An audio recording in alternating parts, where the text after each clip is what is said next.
Sa pamamagitan nito, nakarating ang pigeon sa gilid ng kagubatan. Doon siya pumunta at umupo sa harap ng pinuno ng unit na may masamang intensyon habang binubuhat ang pinuno, hawak ang mensaheng may mahabang katahimikan patungo rito. Pagkatapos ay binasa ito at sinabi sa kanyang mga kasama, 5 lalaki at 1 babae, na lahat sila ay nakapila sa harap niya sa daan patungo sa planong pag-akyat sa langit. Isa sa kanyang mga kasama, na may markang krus sa mukha, ang nagtanong tungkol sa planong pag-akyat sa langit, Ginoo, ano po ang susunod? Pagkatapos ay ang babaeng may nunal sa gilid ng kanyang labi, tumingin sa kanilang pinuno at nagtanong kung ano ang dapat nilang gawin. Ang pinuno ng unit, na may masamang ngiti, sinunog ang mensahe sa kanyang kamay gamit ang mahiwagang apoy at walang ekspresyon na tumugon sa kanyang anyo. Simula ngayon, naisip niya, kailangan nilang kumilos ng mag-isa. Sinabi niya, ang grupong Iron Blood Demon ay kumilos na, habang ang pigeon ay umalis mula doon matapos ibigay ang mensahe. Isa sa kanila ang nagulat at tinanong nila ang kanilang pinuno, handa na po ba ang lahat? Ang pinuno ay tumingin sa kanyang 2 kasama, sina Sky Ong Don at kay Lu Sheng, at tinanong sila kung sila rin ba ay aalis mula sa bundok. Pareho silang tumingin sa malayo at sumagot, Opo, Ginoo. Pagkatapos ay tumingin siya sa babae at sa sundalong may itim na takip sa mata, at sinabi, Guting, ikaw ang magdadala kay Roman 11 at pumunta sa Diong King.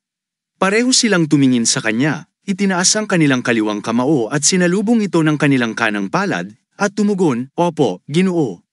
Pagkatapos, isa sa mga sundalo na may pilipit na leeg ang nagtanong kung pupunta sila kay King Cheng. Sumagot si Hui Quan, oo, at tumingin sa kanila at sinabi na pupunta siya sa Tang family. Tinanong niya sila, alam niyo na ang gagawin, di ba, gaya ng kanilang plano. Samantala, dumating si Eugene Ho mula sa likuran at tinanong kung saan nila balak pumunta. Ang lalaking may pilipit na leeg, si Access Yang Woodhull, ay inihagis ang kanyang punyal patungo kay Eugene Ho. Tinanong kung sinong idiot ang naghagis nito. Lumingon ang lalaki, ngunit mabilis itong sinalo ni Hu, ang kutsilyo gamit ang kanyang hintuturo at gitnang daliri. Tumingin si Hu kay Access at may tanong na hindi pa sinasagot. Tinitigan siya ni Access Yang na tila nagulat, ngunit mabilis na tinawag pabalik ang kanyang lumilipad na punyal. Si Yogi Ho, na walang ekspresyon, ay hawak pa rin ang punyal at sinabi, gusto ko rin siyang makita. Isang malakas na alon ng enerhiya ang lumabas mula sa kanyang katawan at humawak sa kanyang likuran. Ang maliwanag na magic aura ni Yogi Ho ay kumalat, at ang mga kasama ni Access Yang ay nagulat. Ang mga mata ni Access Yang ay nagputi at siya'y natulala sa harap ni Yogi Ho. Ang aura na inilabas ni Yogi Ho ay tila lumakas, at ang hangin sa paligid ay naging malakas, tumataas ang kanyang buhok sa ere. Tumingin si Yogi Ho sa kanila, iniling ang kanyang kamay, at may galit na sabi kay Access Yang, ibabalik ko ito sa iyo. Ibinato niya ang punyal pabalik kay Access, at ito'y humadya sa hangin, tumama sa noo ni Access Yang. Bumagsak si Access, ang mga kasama ni Access ay tumakbo patungo sa kanya habang tumawag sa kanyang pangalan. Ngunit si Yogi Ho ay tila galit na tumingin sa natitirang isang babae at ilang idiot na lalaki, sa kabuuan na 7. Tumayo siya, itinataas ang kanyang kaliwang kamay, at nagsabi, huli na para sa inyo. Ang mga kasama ni Access ay nagulat sa sinabi ni Yogi Ho, at may galit na sumigaw, sino ka ba talaga? Tumugon si Yogi Ho, tinanong sila kung sila ba ang umatake sa dakilang pamilyang Namgon? Kung naririnig ba nila ito? Ang lalaki ay kumunat ang noo. Ang masamang ngiti ni Access Yang ay naglaho, at iniisip niyang miyembro si Yogi Ho ng dakilang pamilyang Namgon. Pagkatapos nito, umupo si Yogi Ho sa lupa, at nagsimulang pumulot ng mga bato, habang iniisip kung ano ang kanyang gagawin kung hindi niya matagpuan ang hinahanap niya. Hindi nila alam kung gaano katakat ang galit ni Eugene Ho. Itinutok ni Kai at Dong ang kanilang mga patalim kay Eugene Ho. Tumataas ang tinig ni Ji Ho at sumigaw, ano bang walang kwentang sinasabi mo? Habang sumisigaw siya kay Eugene Ho, nagbato si Eugene Ho ng isang pebble kay Kai Dong. Tumama ang pebble sa kanyang mata, at sumabog ang dugo mula sa kanyang mata. Itinatakip niya ang kanyang kamay sa kanyang mata at sumisigaw sa sakit. Samantalang si Yogi Ho ay nakaupo roon, itinuturo ang kanyang kamay papunta sa harapan, ibinato niya ang pebble patungo sa kanya at tinanong kung patuloy niya itong itatanggi. Si Hu Wicked ay nagalit at nagkaroon ng puot sa anyo ni Yogi Ho, ang kanyang mga ngipin ay nagkikiskisan, at sinabi sa kanya na sinabi niya ito sa kanila. Tumugon si Yogi-ho, pumunta sa kanyang sundalo, at hinugot ang espada mula sa balikat ng sundalo. Nagulat lamang ang sundalo at tumingin kay Yogi-ho habang hinuhugot ang espada. Pagkatapos kunin ang espada, humarap si Yogi-ho at lumakad paabante habang ang sundalo ay nananatiling nakatayo sa likuran. Nagulat siya at tinanong kung bakit siya may espada. Gayunpaman, si Eugene-ho, na hawak ang espada, ay pinaga niya ang kanyang magic, at isang flash ng liwanag ang bumalot sa kanya. Pagkatapos nito, gamit ang espada, mabilis niyang pinaikot ang espada at pinutol ang mga braso ng mga sundalo. Ang dugo ay sumabog mula sa kanilang mga sugat sa braso. Gumalaw siya ng mabilis na parang hindi naiintindihan ng sinuman kung ano ang nangyari. Pagkatapos ng pag-ikot ng kanyang espada, si Eugene-ho, na may galit na puting mga mata, ay lumakad paabante habang ang mga sundalo ay nakahiga sa lupa, hawak ang kanilang mga sugat na braso na tumutulo ang dugo. Ang kanilang mga espada ay nahulog mula sa kanilang mga kamay, at ang mga sundalo ay nagdanas ng matinding sakit sa kanilang mga sugat. Ang malakas na hangin ay umihip sa kagubatan, at si Eugene-ho ay nakatayo sa harapan nila na may galit na puting mga mata. Sabi niya, hanggang sa umamin kayo ng tama, tatanungin ko kayo ng 100, hindi 1,000 beses. Pagkatapos ay tumingin siya sa kanila at sinabi, hindi ko iniintindi ang mga sinasabi ninyo. Siguro yun ang gusto ninyo. Gayunpaman si Hu Wicked, na may galit na pulang mga mata, ay tumingin kay Yogi-ho. Nagngangalit ang kanyang mga ngipin, at sinabing siya ay isang malupit na hanggal. Si Yogi-ho, na may galit na pulang mga mata, ay tumingin kay Hu Wicked at tinanong kung bakit. Sinabi niya na hindi siya umaasa na marinig ang mga salitang yun mula sa bibig ng isang hanggal na brutal na pumatay ng mga tao na hindi marunong ng anumang martial arts. Nang marinig ito si Hu Wicked ay pinaga niya ang kanyang magic power at iniangat ang kanyang espada, sumigaw kay Eugene-ho, sa wakas, ito ay isang mundo ng survival of the fittest. Dapat ay magpakatatag kayo. Bilang tugon, isinaksak ni Yogi-ho ang kanyang espada sa lupa, at ang mga bato ay sumabog mula sa lupa. Sa galit, tinitigan niya si Hu Wicked at sumagot, oo, tama ka. Dapat ay ginawa ko na ito noon pa man. Habang nagsasalita, ang kanyang magic powers ay naglabas ng puti at apoy na aura mula sa kanyang katawan at kumalat. Isang malakas na hangin ang umihip, ibinuka ang kanyang mga bisig upang sumulong at ang kanyang buhok ay pumilipad sa ere pati na rin ang mga damo sa paligid. Si Eugene-ho, na may galit na pulang mga mata, ay nagpatuloy na lumakad gamit ang kanyang magic. Nakita ito ni Hu Wicked at nagulat. Ang mga mata ni Yogi-ho ay lumiwanag ng pulang apoy na aura. Tumingin siya kay Hu Wicked at nagtanong, ano ang ibig mong sabihin sa survival of the fittest? Pagkatapos nito, si Eugene-ho ay lumapit at huminto sa harapan ni Hu Wicked, hawak ang kanyang espada ng tahimik, at tinitingnan siya habang siya ay papalapit. Samantala, ang babae na may hawak na espada ay tumalon mula sa itaas patungo kay Yogi-ho para patayin siya. Tahimik na humarap si Yogi-ho at itinataas ang kanyang kaliwang braso upang hawakan ang leeg ng babae. Ang babae na nasa ere ay nagulat at sumigaw sa sakit, habang si Eugene-ho ay hinahawakan ang kanyang leeg ng mahigpit hanggang sa ang espada mula sa kanyang kamay ay nahulog. Pagkatapos nitong mahigpit na hawakan ang leeg ng babae, si Eugene-ho, na may galit na mukha, ay lumakad paabante at tumingin sa kanya mula sa likuran. Ang babae ay nahulog sa isang puno, at si Hu Wicked ay tumingin sa babae habang siya ay sumandal sa puno. Samantala, si Hil Jijo ay lumapit kay Hu Wicked, huminto sa harapan niya, tumingin ng diretso at tinanong kung siya ay aatake sa kanya. Si Hu Wicked ay nagulat at nag-isip, at tumingin siya kay Yogi-ho na nakatayo sa harapan niya. Sinuntok ni Yogi-ho si Hu Wicked sa tiyan at tinitigan siya ng galit na puting mga mata. Si Hu Wicked ay nagkaroon ng pag-aalinlangan, tinitingnan si Yogi-ho habang siya ay sinuntok. Sa loob ng 1 segundo, si Hu Wicked ay sumisigaw at napasukan ng laway, at ang kanyang mga mata ay naging pula at nag-crack mula sa loob. Pagkatapos ay inilipat ni Hil Jijo ang kanyang kamay patungo kay Hu Wicked at mahigpit na hinawakan ang kanyang mukha.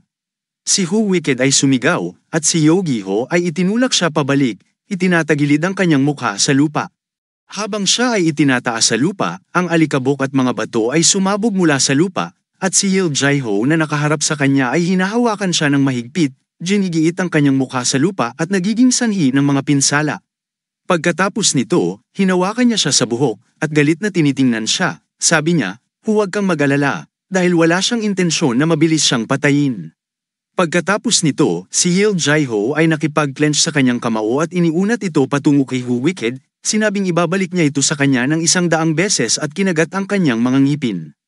Ang lalaking nakamaro na costume ay nakatayo sa likod ni Yogi Ho na nagulat at tinanong siya. May isa pang lalaki na nakamaro na maskara ang tumayo sa likuran niya. Tinitingnan niya ang sitwasyon at nanggangahulugang wala siyang intensyon na patayin sila ng mabilis upang maghayganti para sa dakilang pamilya ng Namgang. Gayunpaman, si Yil Jijo ay naupo sa ibabaw ni Hu Wicked at nagsimulang suntukin siya.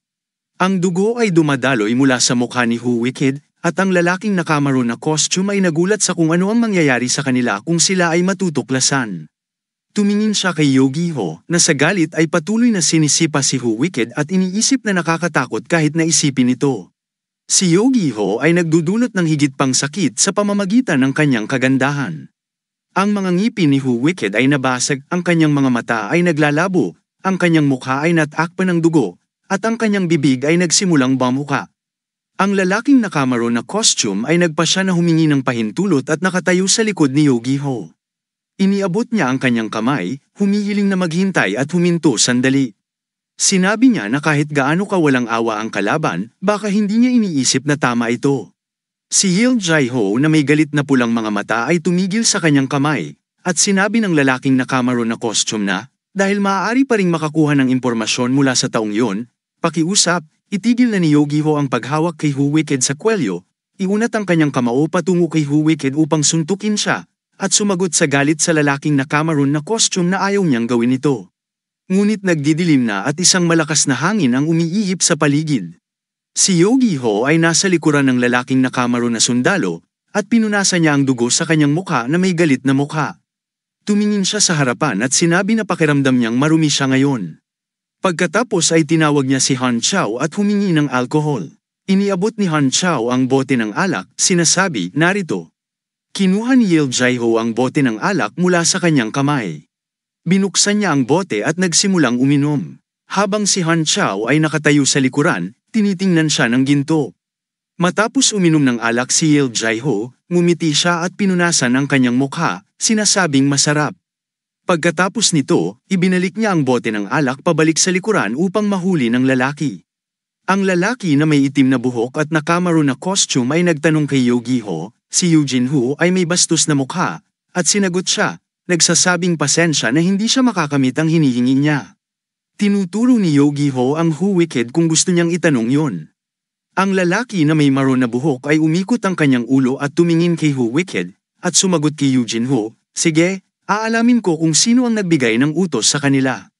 Pagkatapos nito, pumunta siya kay Hu Wicked na sugat na at humahawak sa kanyang mata mula sa pagdurugo, nakasandal sa puno, at tinanong siya kung sino ang nagbigay ng utos sa kanya. Bilang tugon, si Hu Wicked, na tumingin sa lalaking nakamaroon na costume, ay mananatiling tahimik. Tinanong ng lalaking nakamaroon na costume kung mananatili siyang tahimik tulad ng inaasahan. Kaya ito na ang magiging sitwasyon.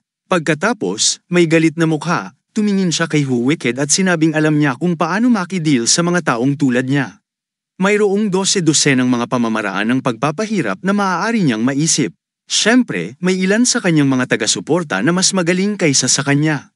Si Pung Jiao ay nakatayo sa likod ng kanyang master, nakakunyapit ang kamao, at galit na tinitingnan si Hu Wicked. Sinabi niya, pakiusap, iwan mo na ito sa akin, master. Pagkatapos nito, lumakad siya papunta kay Hu Wicked at umupo sa kanyang mga paa, tinitingnan siya. Tinanong siya kung ano ang alam niya, si Hu Wicked ay inalis ang kanyang kamay mula sa kanyang mata, ibinaba ito sa lupa, at nanatiling tahimik. Nakita ito ni Hangzhou, na hinawakan siya sa mukha ng mahigpit at galit na tinitingnan siya sa mata, sinabing kung tatanggalin niya ang mga mata ng tao, hahaluan niya ito ng laway at babasagin ito sa maliliit na piraso. Wala siyang halaga kahit sa 4 na aklat at 5 klasikal. Si Hu Wicked ay tahimik na nakatingin sa kanya, habang ang dugo ay dumadaloy mula sa kanyang kaliwang mata at ilong. Nang hindi siya tumugon, nagsimulang mawala ng pasensya si Hangzhou. Pagkatapos ay itinuro niya ang kanyang hintuturo patungo sa kaliwang mata ni Hu Wicked at hinawakan ang kanyang mukha, sinasabing may isa pang pagkakataon. Habang ang hintuturo ni Hangzhou ay papalapit sa mata niya, sinabi ni Hu Wicked na siya ay mas masahol pa kaysa sa hayop. Tumawa siya at sinabi ni Hangzhou na ito ang pamamaraan na gagamitin. Siya ay magiging problema kung tinawag siya na hayop na. Habang si Hu Wicked ay galit na tinitingnan si Han Zhao, kinagat niya ang kanyang mga ngipin, sinasabing patayin na siya sa loob at ang lalaking nakamaroon na costume at may itim na buhok ay nakatayo sa likuran ng marinig ito, sinasabi niyang maaari nilang gawin iyon. Kahit nagagawin nila yon, hindi siya magkakaroon ng madaling kamatayan. Gayunpaman, kung ibubunyag niya kung ano ang alam niya, maaari niyang garantiyahan ang kanyang buhay. Si Hu Wicked, nagalit, ay tinitingnan si Han Zhao at tinanong siya para sa kanyang buhay. Sumagot ang lalaki sa likuran niya, sinasabi na oo, pinapangako niya yon sa pangalan ng Source Blood Squad. Nabigla si Hu Wicked at naisip ang tungkol sa Source Blood Squad. Ang kanyang mga mata ay lumaki at nag-crack sa takot. Naniniwala si Hu Wicked na walang silbi kung gaano man niya iwasan ang pagsasalita. Pagkatapos, tinanong siya ng lalaki na may maroon na costume at itim na buhok kung ano ang gagawin niya, at si Hu Wicked ay nag-isip na mas mabuting buksan ang kanyang bibig dito at mabuhay. Sabi ni Hu Wicked sa kanila, sige, sasagutin ko kayo. Pagkatapos, si Yale Jaiho ay lumapit sa isang scroll ng liham at sinimulang basahin ito. Tinanong niya si Hu Wicked tungkol sa plano ng Ascension to Heavens. Nang binuksan niya ang plano, ang itim na aura ng panganib ay lumabas mula sa scroll letter. Si Hu Wicked, nang tanungin siya kung ang Four Heavens Blood Alliance na dati ay nasa dilim ay mag-aakyat sa langit. Sinasabi nila na nais nilang gamitin ang kapangyarihang naipon nila sa mahabang panahon upang maghayganti sa nangyari at sakupin ang Merim. Ang pangyayari sa nakaraan sa dakilang pamilya ng Namgang ay unti-unting lumilinaw. At ngayon ang Art Ice Valley sa North Sea, ang Dark Cult sa South, ang grupo ng Iron Blood Demonarch sa Tarn Basin ay gumawa na rin ng kanilang mga paggalaw sa dilim. Higit pa rito, sinabi niya na ang Iron Blood Demonarch Group na unang lumipat ay tumungo na sa may King Cheng at Tang family. Ang parehong Eugene Ho at ang lalaki na may maroon na costume at itim na buhok ay tahimik na nakikinig sa kanya. Pagkatapos, tinanong ng lalaki na nakamaroon na costume na katingin kay Hu Wicked, ngunit may paraan ba, si Midheaven, na si Yin Cheng Jane, ay buhay pa? Tinanong niya ang sentro at leader ng lumang Four Heavens Blood Alliance, dapat nawala na si Midheaven matagal ng panahon. Kung tama, kung hindi, nangangahulugang sila ay nag-transform sa ibang puwersa at nagtatrabaho sa lihim. Bilang tugon, si Hu Wicked ay tumingin pababa at sinabi, maaari niyang sabihin na si Midheaven ay buhay pa at maayos. Ngayon, tinatawag nila ito na Heaven of Pouring Sect. Ang lalaki sa maroon na costume ay tumalikod, hawak ang kanyang espada, at tinitingnan si Hu Wicked. Isa sa mga kasamahan ni Hu Wicked na nakaupo sa lupa ay yumuko ang kanyang mga kamay pabalik. Ang lalaki na nakamaroon na costume at may itim na buhok ay nag-isip ng isang bagay. Pagkatapos, lumakad siya ng maaga at nagbigay ng senadoryas kay Hangzhou, na nakatayo sa likuran niya at tumingin sa kanya upang maunawaan ang senadoryas. Pagkatapos nito, si Hangzhou ay pinatay ang lalaki gamit ang kanyang espada, na nakapalibot sa kanilang mga sundalo. At ang lalaki ay si Gouteng, ang mga espiritu ng dugo ay umangat mula sa kanyang katawan.